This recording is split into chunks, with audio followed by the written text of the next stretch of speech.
बिस्मिल्लाहिर्रहमानिर्रहीम। अस्सलामुअलैकुम नाजरीन, आप देख रहे हैं हमारा channel knowledge point. Knowledge point में हम आज आपके साथ शेयर करेंगे कपास की मालूमात। कपास चूँकि पाकिस्तान की एक बम्पर क्रॉप मानी जाती है, दुनिया में पाकिस्तान कपास की पैदावार में चौथे नंबर पर आता है और एक सर्वे के मुताबिक तकरीबन पाकिस्तान की टोटल ज़रई ज़मीन का 15% हिस्सा जो है वो कपास की काश्त पर मुश्तमिल है।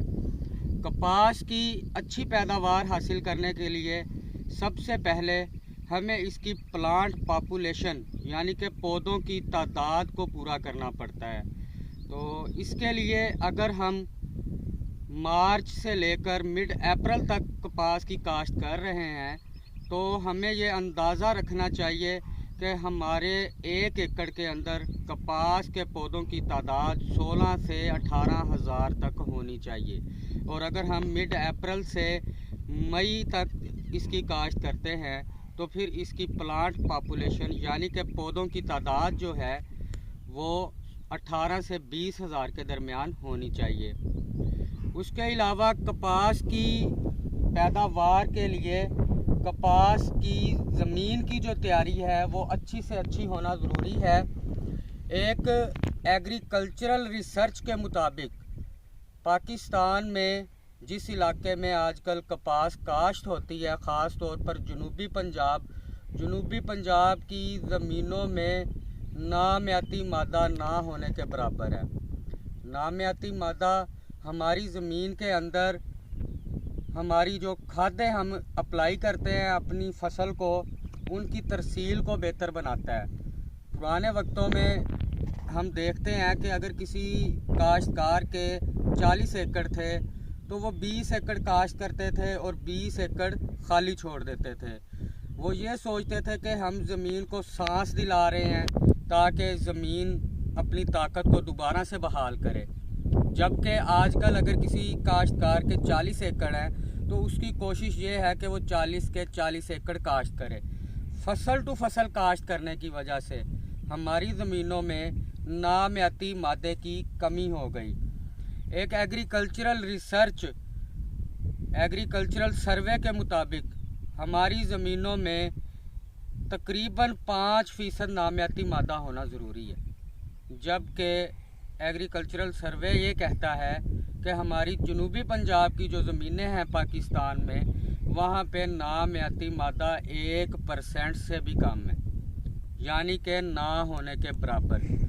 तो हमने कपास की बजाई के वक्त, कपास की ज़मीन की तैयारी के वक्त ख़ास तौर पे ये ख्याल रखना है कि हम अपनी ज़मीन में नामियाती मादे की कमी को ज़रूर पूरा करें, क्योंकि जिस ज़मीन में नामियाती मादे की कमी होती है वहाँ पे हमारे ज़रई माहिरीन ये कहते हैं कि हम फसल को जो भी खुराक देते हैं, चाहे वो DAP है, यूरिया है या नाइट्रोफास, कोई भी खाद हम खुराक की शक्ल में जो फसल को दे रहे हैं उसका सिर्फ 61% हिस्सा पौधे इस्तेमाल करते हैं, जबकि 39% हिस्सा यानी कि 39% खाद ज़ाया हो जाती है। और इस खुराक को ज़ाया होने से बचाने के लिए ज़रूरी है कि हम अपनी ज़मीनों में नामियाती मादे का एडिशन करें। हम अपनी ज़मीन में कम अज़ कम 4 से 5% नामियाती मादा जो है उसकी कमी को ज़रूर पूरा करें, ताकि हम जितनी भी खुराक फसल को दें वो सारी की सारी फसल को लगे। तो नामियाती मादा कैसे हासिल होगा? नामियाती मादा हासिल करने के लिए हम बहुत सारे कुदरती तरीके हैं, उनके ज़रिए हम अपनी ज़मीन में नामियाती मादे की कमी को पूरा कर सकते हैं। और वो कुदरती तरीका है रूढ़ी, ऑर्गेनिक मैटर। कम अज़ कम 3 से 4 ट्रालियाँ रूढ़ी की अगर हम 1 एकड़ में डलवाते हैं तो हमारी ज़मीन के अंदर उस मौजूदा फसल के लिए, जो फसल हमने काश्त करनी है, उसके लिए तकरीबन 3 से 5% नामियाती मादा पूरा हो जाता है। अगर हम अपनी ज़मीन में नामियाती मादे की कमी को पूरा कर लेते हैं तो सबसे पहले हमारी फसल की ग्रोथ बेहतर होगी, ये मैं आपको कपास के पौधे दिखा रहा हूँ। ये कपास का पौधा तकरीबन 22 से 25 दिन का है। यहाँ पे हमने नामियाती मादे की कमी को पूरा करने के लिए 4 ट्रालियाँ रूढ़ी की फ़ी एकड़ हमने इस्तेमाल की हैं। और ये आप देख सकते हैं कि माशाल्लाह लगभग ये 1 महीने का होने वाला है पौधा, और इसकी ग्रोथ, इसकी जर्मिनेशन आप देख सकते हैं। दूसरा, हमें नामियाती मादा ऐड करने का जो सबसे बड़ा फ़ायदा होगा, हमारी ज़मीन की नामियाती मादे की कमी तो पूरी होगी ही होगी, लेकिन उसके साथ हमारी ज़मीन भुरभुरी हो जाएगी।